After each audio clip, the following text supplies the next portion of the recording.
Praise God. I was very encouraged by the word, and what God spoke to me was that it doesn't matter. It doesn't matter what has happened in the past. It doesn't matter how many times we have backslidden or given up. God told me this one thing: if till the end you love me, if till the end you believe in me, I will never let you go.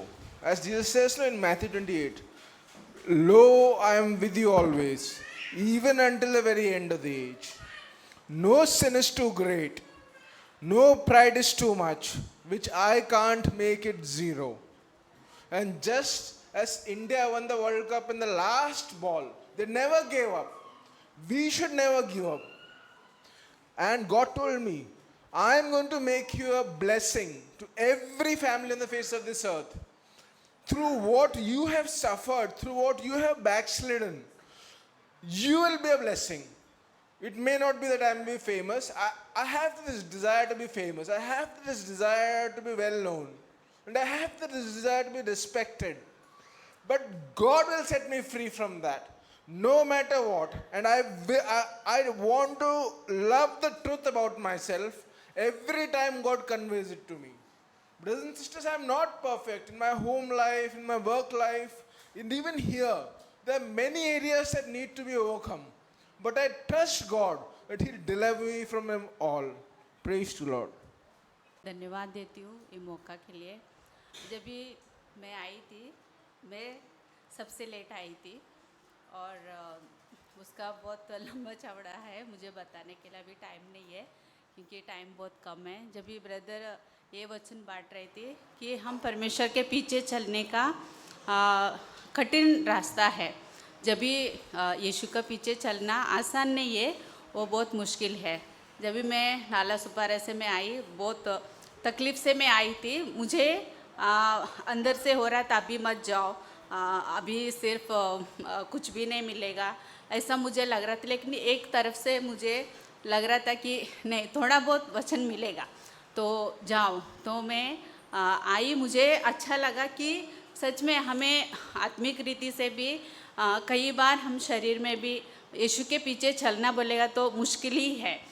लोग कहेंगे तुम इतना दूर से क्यों आती है, उधर तो पास में बहुत सारे चर्चेस है, जा सकते हैं। लेकिन क्या है, परमेश्वर जो हमारे अंदर जो इच्छा देखता है वो इच्छा के अनुसार हमको चलाता है। और परमेश्वर की इच्छा जब भी वो देखता है कि हमारा इच्छा और उनका इच्छा जब भी मिलता है तो परमेश्वर को महिमा मिलती है। मैंने लास्ट वो वर्ड को मैंने आया तो जैसे कि एक मालिक ने कुछ लोगों को काम के लिए बुलाते हैं, वो जो लास्ट 1 घंटा के लिए जो काम करते हैं, जो सुबह से शाम तक जो काम करते हैं उनको, और वो जो 1 घंटा के लिए जो काम किए उनको भी एक ही बराबर का उनको आशीषित करते हैं। उनको जो पगार देना है वो सेम वो मालिक देता है।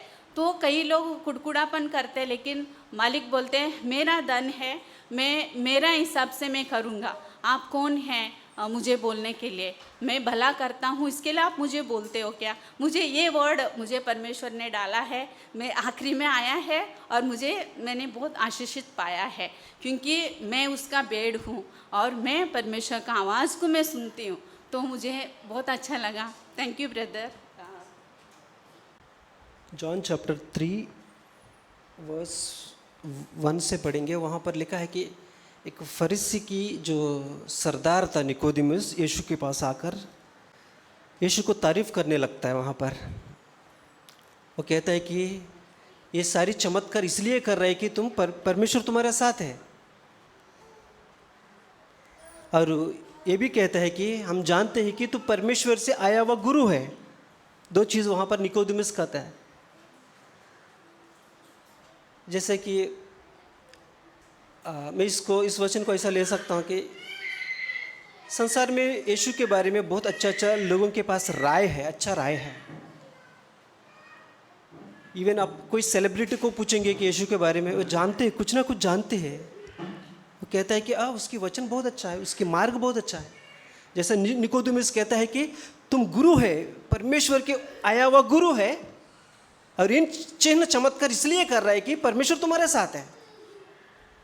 ये यीशु की तारीफ करने की बात है। लेकिन यीशु ने निकोदेमुस को एक चीज़, गंभीर बात कहा कि उसने कहा कि तुमको वापस जन्म लेना होगा। माय ब्रदर्स एंड सिस्टर्स, यीशु के बारे में या वचन के बारे में या कलीसिया के बारे में या मसीह जीवन के बारे में आपके मन में कुछ अच्छा राय भी हो, वो काफ़ी नहीं है परमेश्वर के राज्य में प्रवेश करने के लिए। क्योंकि यीशु ने निकोदेमुस को खुद कहा तुम्हें वापस जन्म लेना होगा। तो निकोदेमुस ने भी एक प्रश्न पूछा, मैं भी इतना उम्र का हो गया हूँ, माँ के गर्भ में जाकर किस तरह वापस जन्म ले सकता हूँ? किरण जैसा कहा कि ये मनुष्य के लिए क्या है, असंभव है। मैं हमेशा कहता हूँ मसीह जीवन जीना मेरे लिए असंभव है। हर दिन का मसीह जीवन जीना मेरे लिए असंभव है। लेकिन भाई जैसा किरण ने कहा, जो मनुष्य के लिए असंभव है वो परमेश्वर के लिए संभव है। तो मैं प्रभु को बहुत धन्यवाद करता हूँ कि आप प्रभु के लिए अच्छा राय भी रखो, वचन के बारे में अच्छा आपके मन में अच्छा उद्देश्य भी रखो, लेकिन आपको हर एक को नया जन्म लेना होगा। इसलिए जॉन द बैप्टिस्ट यही कहता है कि पश्चाताप करो क्योंकि क्या नज़दीक है, स्वर्ग राज नज़दीक है। जॉन बैप्टिस्ट जेल में जाने के बाद वापस यीशु मसीह आकर यही कहा कि पश्चाताप करो क्योंकि परमेश्वर का राज किधर है, नज़दीक है। माय ब्रदर्स एंड सिस्टर्स, पश्चाताप की शब्द नया करार में बहुत बार दोहराया गया है। मसीह जीवन में पश्चाताप का शब्द हमारा जीवन में हर दिन की ज़रूरत है। प्रभु हमें मदद करे इस जीवन जीने के लिए और इस सकेत फाटकों में जाने के लिए। इस सकेत फाटकों में इस तरह समझता हूँ, जैसे कि आप सभी को एक्सपीरियंस है, हर एक रेलवे स्टेशन पे एस्केलेटर लगा ही गया है। जानते हैं जब शुरुआत में एस्केलेटर के पास आते रहेंगे, लेकिन जितना झुंड एस्केलेटर की शुरुआत में रहेंगे उतना लोग उस सीढ़ी पर नहीं चढ़ पाएंगे। वहाँ पर एक या दो ही जन चढ़ पाएगा। बहुत लोग रहेंगे शुरुआत में, लेकिन उस एस्केलेटर में एक या दो सीढ़ी पर एक या दो ही लोग रह सकते हैं। अगर एक तंदुरुस्त आदमी भी उस सीढ़ी पर चढ़ा तो अकेला का ही मौका मिलेगा, दूसरा आदमी नीचे ही रहना पड़ेगा। तो उसी तरह है कि मसीह जीवन में परमेश्वर के राज में प्रवेश करने के लिए परमेश्वर ने रास्ता बनाया कि सकेत फाटकों में प्रवेश करो जो जीवन को ले चलता है। मैं बहुत आशीषित पाया हूँ इस वचन के द्वारा। और यीशु ने कहा कि यदि कोई मेरे पीछे आना चाहते हैं, क्या करना है, अपने आप को परित्याग करो, अपना क्रूस उठाकर मेरे पीछे चलो। तो प्रभु मदद करे हर दिन हमको उसकी क्रूस उठाने के लिए, अपने आप को त्यागने के लिए, और पवित्र आत्मा इन दिनों में हम सबको मदद करे। Praise the Lord. I thank the Lord for what I heard today, and it was very encouraging. And the verse that spoke to me was from John chapter 10.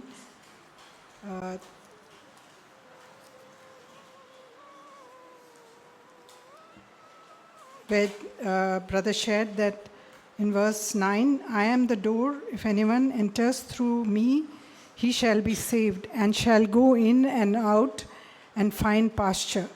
So I was seeing in my own life that since I've come to faith in Jesus, life has not been easy.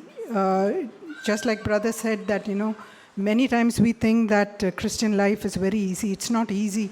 Each and every day we face situations which are difficult, and if the Lord had not helped us, and if the Lord had not supported us and sustained us in those situations, we would not be here today. So that's what even I have seen in my own life. And it says that if you have if anyone has entered through me, he shall be saved. Like brother Ashwin also shared that that he finds a lot of things in his own life which are very, when we see in the eyes of God, it's very evil. Maybe we want to be famous, we want to be great, we want to be admired by people, but what is necessary is that we accept that we are like that. We be honest, and like Brother Joseph shared, that we need to repent. And if there is true repentance inside us, in us, not to just show people, but deep within us, if there's a heart's cry, Lord, that I don't want to be like this. I know I am like this, but I don't want to be like this. Then that Lord sees and He hears that sincere desire which is in us, and He will deliver us, and He will give us victory. It is, and not to lose heart, not to lose faith, because it's like it is said in 1 John that it is our faith which overcomes the world. It's not by our own effort or by what we try to do, but it's faith that God will bring me out of this. And also the last part of this verse, and shall go in and out and find pasture. So just like the sheep, the Lord is a shepherd and He takes us to green pastures. As we go in and out every day in our lives, as we face difficulties, we will not be left alone. The Lord will help us. He will sustain us. He will give us what we need. Maybe just a word to sustain us. Maybe just, to push through, each day, which seems to be so difficult for us. But God's promise is that as we go in and out, we will find pasture and He will save us. So let's not lose heart, no matter what troubles and difficulties and disappointments we are facing in life. The Lord will help us. He will, if we have chosen Him, if we have chosen to follow Him, He will save us, and He will, as we go in and out, we will find pasture. We will find what we need. Not what we think we need, but what the Lord knows that we need. Our life is eternal life. Our home is an eternal home. Whatever we need for that, we will find. Not what we need, what we think maybe we need on this earth, comfort and riches and all these things we may not find, but God will give us what we really need for eternity. And let's not lose heart, and let's follow Him. We read in 1 Corinthians chapter 11. हम पढ़ते हैं पहले कुरिन्थियों और उसके 11वें अध्याय में. Here the apostle Paul, he got a revelation from the Lord, and he speaks about the breaking of bread. और यहाँ पर हम देखते हैं कि एक प्रकाशन प्रेरित पौलुस को मिलता है और वह प्रभु भोज के विषय में बात करता है. So we'll read from verse 23 onwards. उसके वचन 23 से आगे हम पढ़ते हैं. For I received from the Lord that which I also delivered to you, that the Lord Jesus, in the night in which He was betrayed, took bread, and when He had given thanks, He broke it and said, "This is my body, which is for you. Do this in remembrance of me." In the same way, He took the cup also after supper, saying, "This cup is the new covenant in my blood.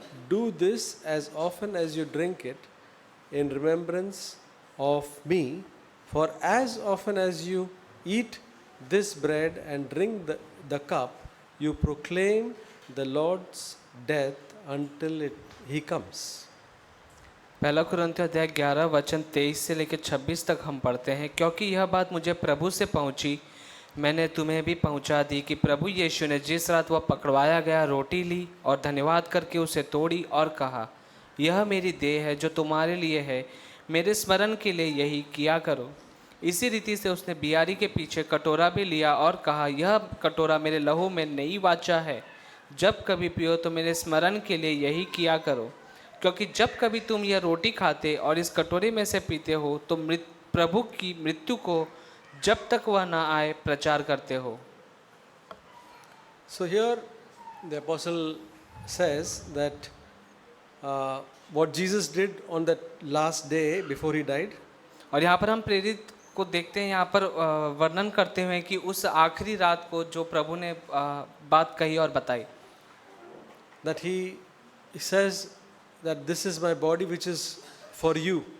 और यहाँ पर प्रभु कहते हैं कि मेरी यह देह है जो तुम्हारे लिए है. So Jesus gave His body for us. That means His body was pierced for us. और यहाँ पर भाई बहनों हम देखते हैं कि प्रभु ने जब कहा कि मेरी देह मैं तुम्हारे लिए देता हूँ, मतलब कि उसके शरीर को बेधा गया. I think the word of God says He was pierced for our iniquities. और बाइबल ऐसा कहता है कि हमारे अपराधों, हमारे गुनाहों के खातिर उसे भेदा गया. And then He speaks about the cup is the new covenant in my blood.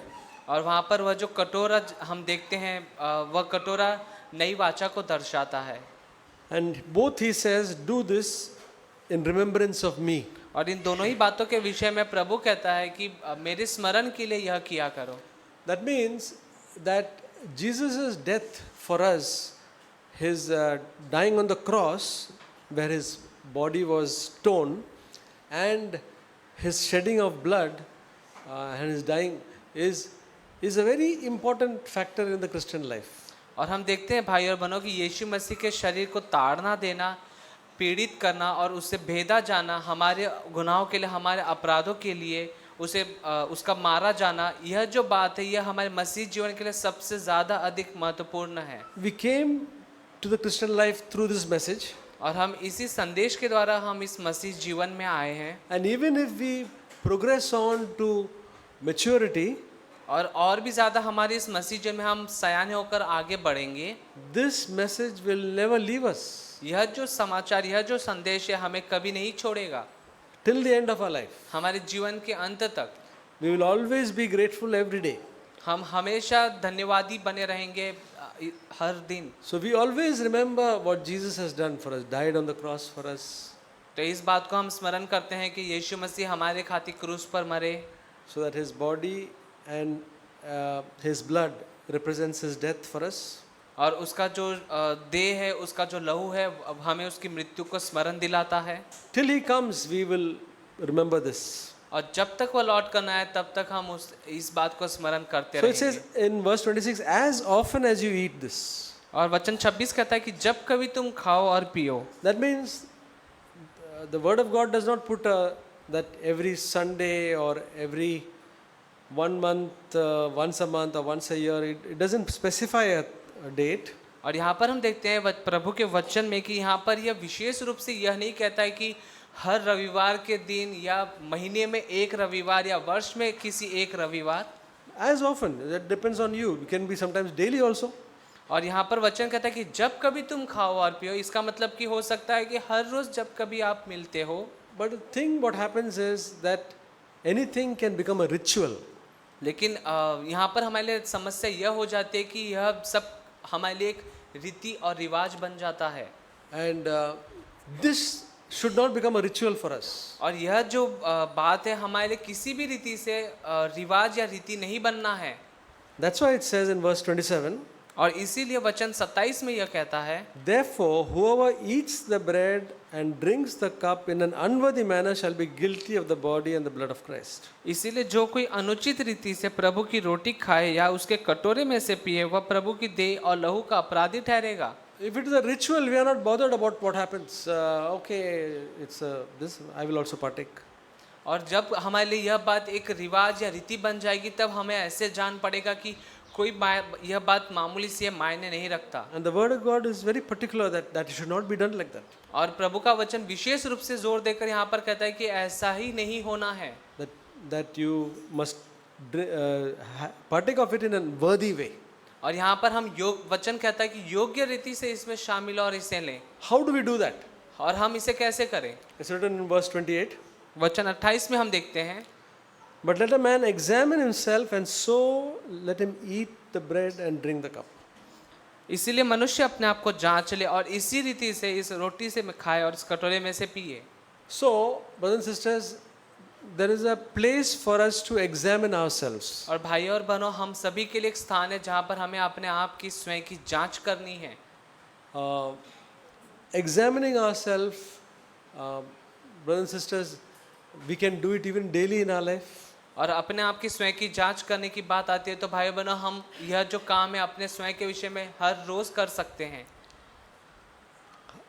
Examining ourselves is to see, Lord, basically it is telling the Lord, examine me and see if there is anything.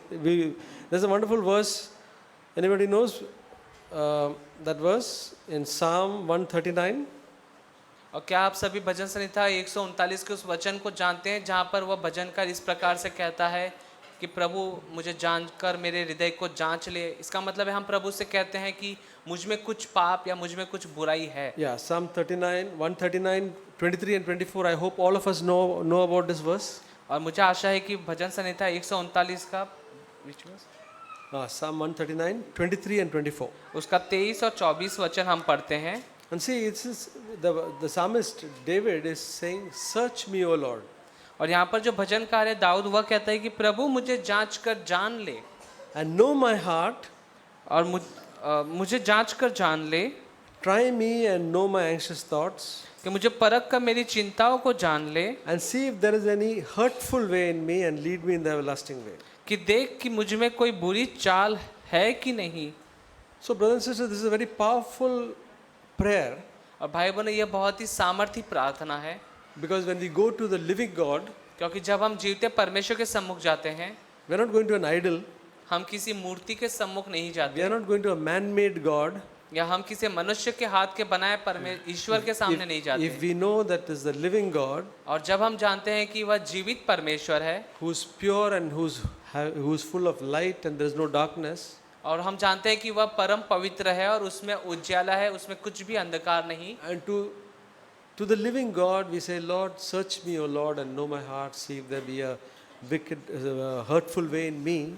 और तब हम उस जीवते परमेश्वर से कहते हैं कि प्रभु जी मेरे हृदय को जांच कर जान ले कि कुछ ऐसा बुरा चाल या बात मुझ में है या नहीं। You know, God will immediately show us something if there is. और मैं आपसे कहता हूँ कि प्रभु हमें तुरंत उस समय वह बात बताएगा यदि हम में उस समय कुछ बुरा है। But if we ourselves think of searching ourselves, और यदि हम अपने आप को स्वयं को जांचने और खोजने के लिए यदि हम सोचें, many times we may not find the right problem.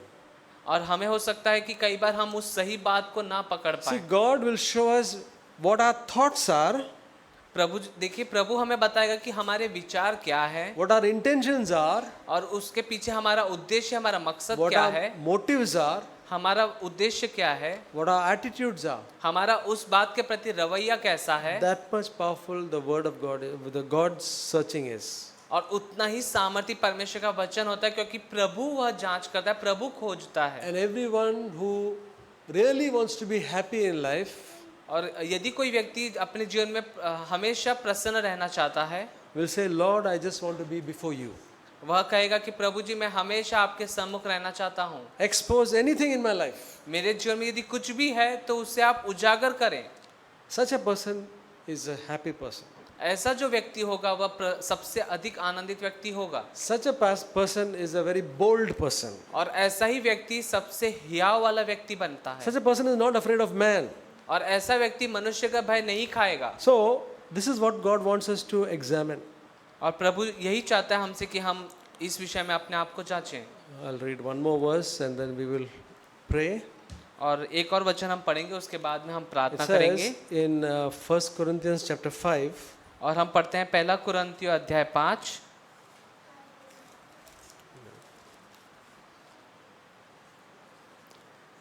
First Corinthians 5, it says,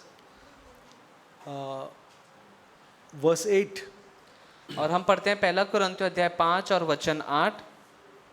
let us therefore celebrate the feast, not with the old leaven, nor the leaven of malice and wickedness, but with the unleavened bread of sincerity and truth. इसलिए आओ हम उत्सव में आनंद मनावे, न तो पुराने खमीर से और न बुराई और दुष्टता के खमीर से, परंतु सिधाई और सच्चाई की अखमीरी रोटी से। So it's saying that we have something hidden in our heart. Let us not celebrate with that. और यहाँ पर वचन कहता है कि इसका मतलब है हमारे हृदय में कुछ हम छुपा कर रखते हैं, और उसके साथ में वह कहता है कि उसके साथ आनंद न मनाएं, उत्सव न मनाएं। But let us celebrate with sincerity. लेकिन यहाँ पर वचन कहता है कि सिधाई और सच्चाई से। So this is a very important part of examining ourselves. और यह सबसे महत्वपूर्ण भाग होता है हमारे स्वयं की जांच करने का। See, we are all supposed to be ready for Jesus' coming. और उदाहरण के लिए मान ले यदि हम सभी अपने आप को तैयार कर रहे हैं क्योंकि यीशु मसीह आने वाले So हैं, if we are daily allowing the Lord to examine ourselves, और हम हर रोज के जीवन में प्रभु को यदि अनुमति देते हैं अपने आप की जांच करने के लिए, then when the Lord comes, we are ready. और जब प्रभु आएगा तब हम तैयार रहेंगे। So may God help all of us to examine ourselves तो प्रभु हम सभी की सहायता करे कि हम अपने आप की जांच कर पाएं and partake of the bread and juice worthily. और उसी के साथ योग्य रीति से हम इस मेज में शामिल हो। Let us remember what Jesus has done for us, और उस बात को स्मरण करें कि यीशु मसीह ने जो हमारे लिए किया है, His blessing of the new covenant in our life. और उसका वह आशीष हमारे लिए जो नई वाचा में है। So let us pray. तो आइए हम प्रार्थना